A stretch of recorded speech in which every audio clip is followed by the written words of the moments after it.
എല്ലാവർക്കും നമസ്കാരം. നമ്മുടെ പുതിയ വീഡിയോയിലേക്ക് സ്വാഗതം.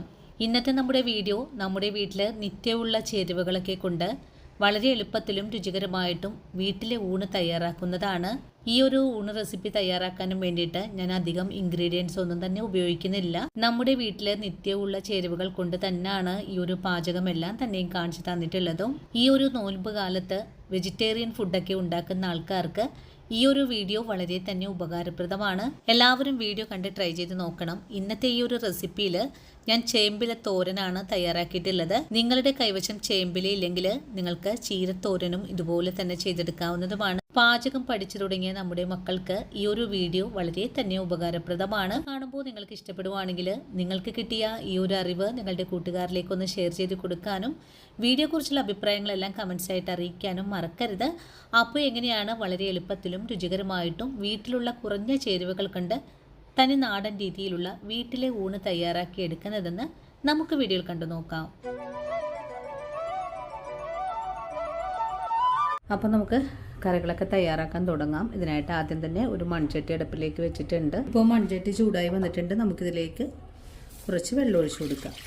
ഇനി ഈ വെള്ളത്തിലേക്ക് ഒരു 1/4 ടീസ്പൂൺ മഞ്ഞൾപ്പൊടി, ഇനി നമുക്കിതിലേക്ക് 1 സ്പൂൺ മല്ലിപ്പൊടി ചേർക്കാം, 1 സ്പൂൺ മുളക് പൊടി. ഇനി ഇതെല്ലാം ഒന്ന് തിളച്ച് വരണം, അതുവരെ ഒന്ന് വെയിറ്റ് ചെയ്യാം. ഇപ്പോൾ വെള്ളം തിളച്ച് തുടങ്ങിയിട്ടുണ്ട്. നമുക്കിതിലേക്ക് ഒരു മാങ്ങ ഒന്ന് കട്ട് ചെയ്തതാണ് ചേർക്കുന്നത്. ഇനി നമുക്കിതിലേക്ക് ഒരു 2 പച്ചമുളക് ചേർക്കാം.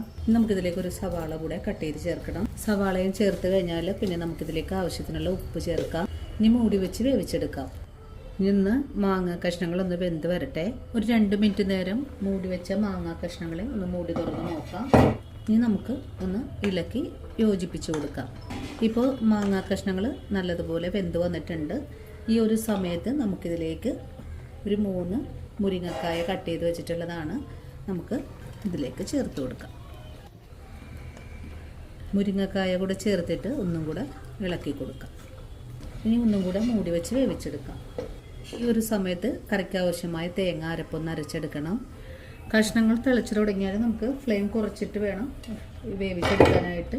കഷ്ണങ്ങളിപ്പോൾ തിളച്ചു തുടങ്ങിയിട്ടുണ്ട്. ഒന്നും കൂടി ഇളക്കി യോജിപ്പിച്ചതിന് ശേഷം നമുക്ക് ഫ്ലെയിം കുറച്ച് വെച്ചിട്ട് വേവിച്ചെടുക്കാം.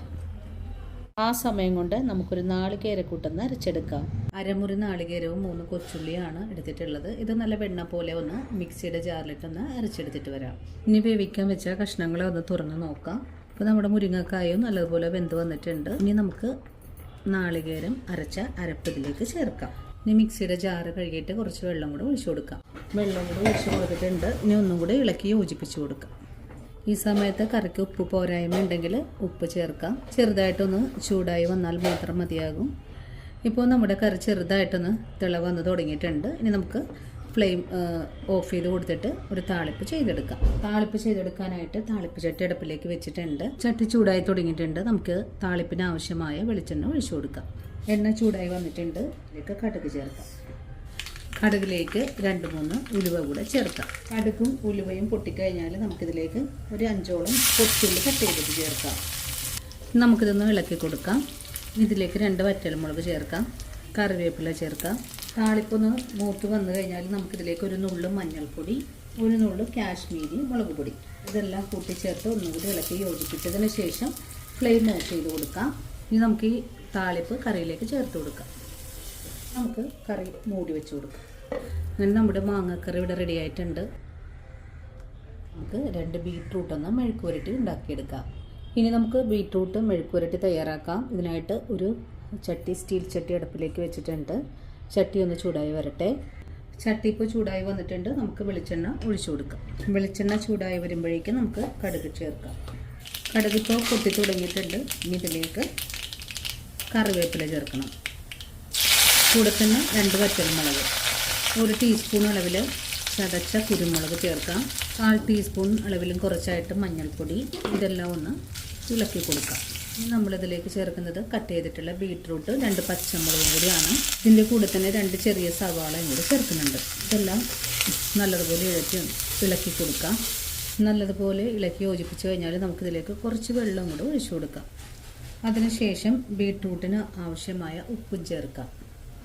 ഇനി ഫ്ലെയിം സിമ്മിലാക്കിയതിന് ശേഷം മൂടി വെച്ച് വേവിച്ചെടുക്കാം. 1 മിനിറ്റ് നേരം ചെറിയ തീയിൽ വേവിക്കാൻ വെച്ചിട്ടുള്ള ബീട്രൂട്ട് ഒന്ന് തുറന്ന് നോക്കിയിട്ടുണ്ട്. ഇപ്പോൾ അത്യാവശ്യം വെള്ളമെല്ലാം വന്നു തുടങ്ങിയിട്ടുണ്ട്. ഞാൻ ഒന്നും കൂടെ കൂട്ടി ഇളക്കി യോജിപ്പിച്ചിട്ട് ഫുൾ ഫ്ലെയിമിലേക്ക് വെച്ച് കൊടുത്തിട്ട് വീണ്ടും മൂടി വെച്ച് വേവിച്ചെടുക്കാം. ബീട്രൂട്ട് വെന്ത് വരുന്ന സമയം കൊണ്ട് ചേമ്പിലെ തോരൻ തയ്യാറാക്കാം. തോരൻ തയ്യാറാക്കാനും വേണ്ടിയിട്ട് ഒരു പിടിയാണ് ഞാനിവിടെ എടുത്തിട്ടുള്ളത്. ഏത് സമയത്തും തോരൻ തയ്യാറാക്കാൻ പറ്റുന്നൊരു ചേമ്പാണ്. അപ്പോൾ നമുക്കിത് ഒന്ന് കട്ട് ചെയ്തെടുത്ത് വരാം. ഒരു 5 മിനിറ്റ് നേരം ചെറിയ തീയിൽ വേവിക്കാൻ വെച്ച ബീട്രൂട്ട് ഒന്ന് തുറന്ന് നോക്കിയിട്ടുണ്ട്. ഇപ്പോൾ കുറച്ചുകൂടെ വെള്ളം ഒന്ന് വറ്റി വന്നിട്ടുണ്ട്. ഇനി ഈ ഒരു വെള്ളം ഒന്ന് വറ്റി വരുന്ന താമസം മാത്രമേ ഉള്ളൂ. നല്ലൊരു ബീട്രൂട്ട് മെഴുക്ക് പുരട്ടി ഇവിടെ തയ്യാറാകാനായിട്ട്. ഒന്നുകൂടെ കൂട്ടി ഇളക്കി യോജിപ്പിച്ചതിന് ശേഷം വീണ്ടും ഒന്നുകൂടെ മൂടി വെച്ച് വേവിച്ചെടുക്കാം. അങ്ങനെ നമ്മുടെ ബീട്രൂട്ട് മെഴുക്ക് പുരട്ടി ഇവിടെ റെഡി ആയിട്ടുണ്ട്. ഇനി നമുക്കൊരു ബൗളിലേക്ക് മാറ്റാം.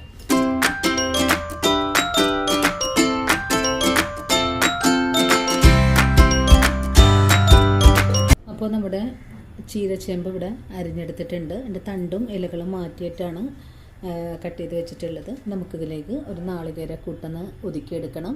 ഒരു 3 പച്ചമുളകും ഒരു 2-3 അല്ലി വെളുത്തുള്ളിയും ഒരു നുള്ളു ജീരകവും അരമുറി നാളികേരവും 1/4 ടീസ്പൂൺ മഞ്ഞൾപ്പൊടിയും ഒരു മിക്സിയുടെ ജാറിലിട്ടൊന്ന് ഒതുക്കിയെടുക്കാം. ഇനി നമുക്ക് തോരൻ തയ്യാറാക്കാൻ തുടങ്ങാം. ഫ്ലെയിം ഓൺ ചെയ്ത് കൊടുത്തിട്ടുണ്ട്. ഇനി പാൻ ഒന്ന് ചൂടായി വരട്ടെ. പാൻ ചൂടായി തുടങ്ങിയിട്ടുണ്ട്. നമുക്കിതിലേക്ക് വെളിച്ചെണ്ണ ഒഴിച്ചു കൊടുക്കാം. വെളിച്ചെണ്ണയൊക്കെ നിങ്ങളുടെ ഇഷ്ടത്തിന് ഒഴിച്ചു കൊടുക്കുക കേട്ടോ. നമ്മൾ വെജിറ്റബിൾ കറി ആയതുകൊണ്ട് കുറച്ച് എണ്ണയൊക്കെ കൂടുതലായിട്ടാണ് ചെയ്തെടുക്കുന്നത്. നിങ്ങൾക്ക് നിങ്ങളുടേതായ ഇഷ്ടത്തിനനുസരിച്ചുള്ള വെളിച്ചെണ്ണ ഒഴിച്ചു കൊടുക്കാം. ഇനിയിപ്പോൾ എണ്ണ ചൂടായി കഴിഞ്ഞാൽ കടുക് ചേർക്കാം. കടുക് നന്നായിട്ട് പൊട്ടി തുടങ്ങിയിട്ടുണ്ട്. ഇതിലേക്ക് വറ്റൽമുളകും കറിവേപ്പിലയും ചേർക്കാം. ഇനി ഇതിലേക്ക് ഒരു 1/4 ടീസ്പൂൺ അളവിൽ പുഴുങ്ങലരി ചേർക്കാം. ഇതെല്ലാം ചേർത്തൊന്ന് ഇളക്കി കൊടുക്കാം. അരിയെല്ലാം മൂപ്പത്തി വന്നിട്ടുണ്ട്. വറവെല്ലാം മൂത്ത് കഴിഞ്ഞാൽ നമുക്കിതിലേക്ക് ഒരു സവാള കട്ട് ചെയ്തത് ചേർക്കാം. നിങ്ങൾക്ക് വേണമെങ്കിൽ കൊച്ചുള്ളിയും ചേർക്കാവുന്നതാണ്. ഞാനിപ്പോൾ കറിക്ക് എളുപ്പം കിട്ടുന്നതിന് വേണ്ടിയിട്ടാണ് സവാള എടുത്തിട്ടുള്ളത്. ഇനി ഇതെല്ലാം കൂട്ടിച്ചേർത്തൊന്ന് നമുക്ക് വഴറ്റിയെടുക്കാം. സവാള ഒന്ന് സോഫ്റ്റായിട്ട് വന്നാൽ മാത്രം മതിയാകും. മുറിഞ്ഞൊന്നും കിട്ടേണ്ട ആവശ്യമൊന്നുമില്ല. സവാള ഇപ്പോൾ 1 മിനിറ്റ് നേരം ഒന്ന് വഴറ്റിയിട്ടുണ്ട്. ഇനി ഇതിലേക്ക് നമ്മൾ നേരത്തെ ഒതുക്കിയിട്ടുള്ള തേങ്ങാക്കൂട്ടാണ് ചേർക്കേണ്ടത്. തേങ്ങാക്കൂട്ട് ചേർക്കാം. തേങ്ങാക്കൂട്ടും കൂടി ചേർത്തിട്ട് നമുക്ക് ഇതുപോലെ ഒന്ന് ഇളക്കി യോജിപ്പിച്ച് കൊടുക്കാം. ഒന്ന് നല്ലതുപോലെ ഇളക്കി യോജിപ്പിച്ചിട്ടുണ്ട്. ഇനി മിക്സിയുടെ ജാറിലേക്ക് ഒരു 2 ടേബിൾ സ്പൂൺ വെള്ളം കൂടി ചേർത്തിട്ട് ഈ അരപ്പിലേക്കൊന്ന് ഒഴിച്ചു കൊടുക്കാം. നമുക്ക് തേങ്ങാക്കൂട്ടിന് നമ്മുടെ ഈ തോരന് ആവശ്യമായ ഉപ്പും കൂടി ചേർത്തിട്ട് മൂടി വെച്ച് വേണം വേവിച്ചെടുക്കാനായിട്ട്. ഈ ഫ്ലെയിം അങ്ങ് സിമ്മിലേക്ക് മാറ്റണം. അതിനുശേഷം തോരന് ആവശ്യമായ ഉപ്പ് ചേർക്കാം. ഉപ്പ് ചേർത്തിട്ട് നമുക്കൊന്ന് മൂടി വെച്ച് കൊടുക്കാം. 1 മിനിറ്റ് നേരം ഒന്ന് ആവിയിൽ വെന്ത് വരട്ടെ. അപ്പോഴേക്കും നമ്മുടെ നാളികേരക്കൂട്ടിൻ്റെ ആ ഒരു പച്ച ചുവയ്ക്കൊന്ന് പോയി കിട്ടും. തേങ്ങാക്കൂട്ട് 1 മിനിറ്റ് നേരം മൂടി വെച്ചിട്ടുണ്ടായിരുന്നു. ഇനി മൂടി തുറന്ന് നോക്കാം. മൂടി തുറന്നിട്ട് ഇതെല്ലാം കൂട്ടി യോജിപ്പിച്ച് ഒന്നും കൂടി ഇളക്കി കൊടുക്കാം. ഇപ്പോൾ ഫുൾ ഫ്ലെയിമാണ് വെച്ച് കൊടുത്തിട്ടുള്ളത്. ഇപ്പോൾ നമ്മുടെ തേങ്ങാക്കൂട്ടിലെ വെള്ളമൊക്കെ ഒന്ന് വറ്റി വന്നിട്ടുണ്ട്. ഇനി ഈ സമയത്ത് നമ്മൾ കട്ട് ചെയ്ത് വെച്ചിരിക്കുന്ന ചേമ്പിൻ്റെ തണ്ട് കൂടെ ചേർക്കാം. തണ്ട് ചേർത്ത് കൊടുത്തിട്ടുണ്ട്. ഇനി നമുക്കൊന്ന് ഇളക്കി യോജിപ്പിച്ച് കൊടുക്കാം. എല്ലാം കൂടി കൂട്ടി ഇളക്കി യോജിപ്പിച്ച് കഴിഞ്ഞാൽ പിന്നെ നമുക്കിതിലേക്ക് ചേമ്പില കൂടെ ചേർക്കാം. തീ കുറച്ച് വെച്ചതിന് ശേഷം ഇനി നമുക്കൊന്ന് മൂടിയും കൂടെ വെച്ച് കൊടുക്കാം. ഒരു 5 മിനിറ്റ് നേരം ഇതുപോലെ ചെറിയ തീയിലിരുന്ന് വെന്ത് വരട്ടെ. ഞാനിപ്പോൾ ഒരു 2 മിനിറ്റ് നേരം മൂടി വെച്ചിട്ടുണ്ടായിരുന്നു. നമുക്കൊന്ന് മൂടി തുറന്ന് ഇളക്കി കൊടുക്കാം. അല്ലെങ്കിൽ ചിലപ്പോൾ അടിയിലൊക്കെ പിടിക്കാൻ സാധ്യതയുണ്ടല്ലോ. ചേമ്പിലേക്ക് അത്യാവശ്യമൊക്കെ വെള്ളം വന്നിട്ടുണ്ട് കേട്ടോ. ഈ ഒരു ചേമ്പില നമുക്ക് ഏത് സമയത്തും കഴിക്കാം കേട്ടോ. അതിനൊരു ചൊറിച്ചിലൊന്നും ഉണ്ടാവില്ല. അല്ലാത്ത ചേമ്പിന് കർക്കിടക മാസം അല്ലെങ്കിൽ ചൊറിച്ചിലുണ്ടാവുമല്ലോ. ഈ ഒരു ചേമ്പിന് അങ്ങനത്തെ പ്രശ്നങ്ങളൊന്നും തന്നെ ഇല്ല കേട്ടോ. നനഞ്ഞ പാകത്തിലാണ് ഇവിടെ ആയി കിട്ടിയിട്ടുള്ളത്. ഒന്നും കൂടെ നമുക്ക് ചീരയിൽ കുറച്ചും കൂടെ വെള്ളമൊക്കെ ഉണ്ട്. ഇതൊന്ന് വറ്റിച്ചെടുക്കണം. ഒന്ന് മൂടി വെക്കാം. അങ്ങനെ ഒരു 5 മിനിറ്റ് കൊണ്ട് തന്നെ നമ്മുടെ ചേമ്പിലെ തോരനും ഇവിടെ റെഡിയായി കിട്ടിയിട്ടുണ്ട്. അങ്ങനെ ഇന്നത്തെ നമ്മുടെ ഉച്ചയൂണിൻ്റെ കറികളെല്ലാം റെഡി ആയിട്ടുണ്ട്. ഇനി നമുക്ക് ചൂടോടുകൂടി തന്നെ ഊണും വിളമ്പിയെടുക്കാം. അങ്ങനെ നമ്മുടെ വളരെ രുചികരമായിട്ട് തയ്യാറാക്കി എടുത്തിട്ടുള്ള വളരെ സിമ്പിളായിട്ട് തയ്യാറാക്കിയിട്ടുമുള്ള ഉച്ചയൂണ് റെസിപ്പി ഇവിടെ റെഡി ആയിട്ടുണ്ട്. നമുക്ക് ചൂടോടുകൂടി തന്നെ സെർവ് ചെയ്യാവുന്നതാണ്.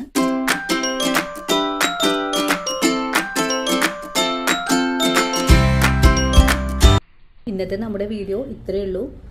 ഈ ഒരു വീഡിയോ കണ്ടിട്ട് നിങ്ങളെല്ലാവരും ട്രൈ ചെയ്ത് നോക്കണം കേട്ടോ. വളരെ സിമ്പിളായിട്ടാണ് ഞാൻ ഈ ഊണ് റെസിപ്പി നിങ്ങൾക്ക് കാണിച്ചു തന്നിട്ടുള്ളത്. എല്ലാവരും തയ്യാറാക്കി നോക്കുക. തയ്യാറാക്കി നോക്കിയിട്ട് നിങ്ങൾക്ക് ഇഷ്ടപ്പെടുവാണെങ്കിൽ തീർച്ചയായിട്ടും നമ്മുടെ ചാനൽ ഫോളോ ചെയ്യണേ.